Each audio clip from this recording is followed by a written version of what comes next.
في الوقت اللي الناس فيه ملهاش كلام إلا عن الدولار والوضع الاقتصادي الصعب اللي بنعيشه، ناسين أهم حاجة، وهي إن ممكن يكون الجوع والغلا ده عقاب من ربنا للناس عشان يرجعوا ينتبهوا. فربنا لما عاقب قوم فرعون عاقبهم بالجوع وخراب الوضع الاقتصادي وقلة الثمار والأكل والشرب، فقال ولقد أخذنا آل فرعون بالسنين ونقص من الثمرات.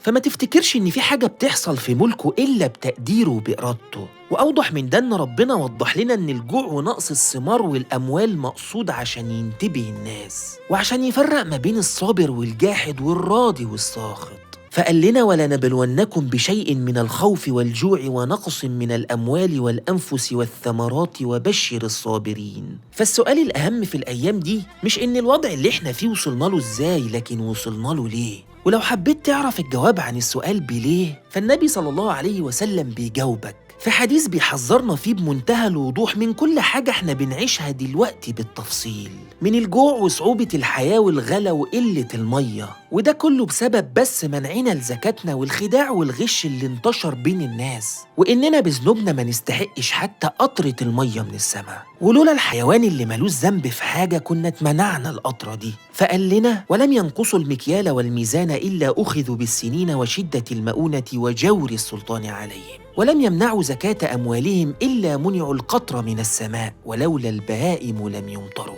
ونقطة مهمة كمان عايزك تعرفها، إن لما حد يجي في الأيام دي ويذكرك بنعم ربنا ويقول لك اصبر، ما تزهدش في كلامه وما تهونش منه.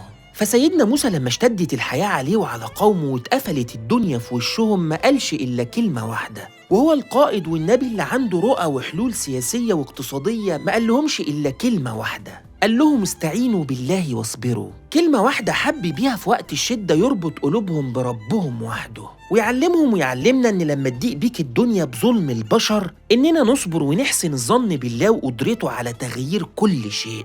فالتشاؤم وسوء الظن بيخليك تتخيل شر مش موجود، والتفاؤل وحسن الظن بيخليك تتجاهل كل شر موجود.